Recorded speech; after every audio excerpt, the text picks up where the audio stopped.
told you po a while ago that you are just you are the chosen few.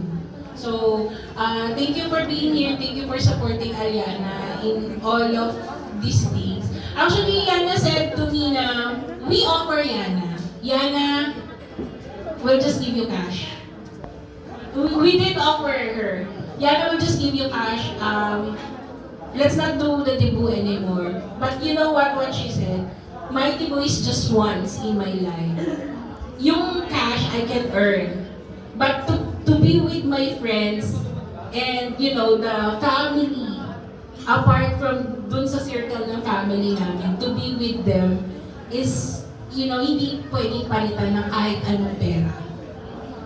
That's how she loves you so much. So kaya nga sabi ko, kung sino po yung nandito, you are the chosen few. And that's the reason why you were here. Thank you so much.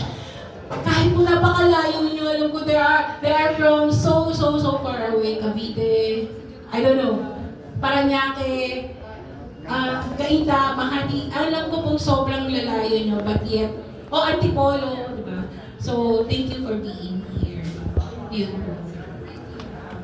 Round of applause to Mrs. Jenny Beto. All right, here we go.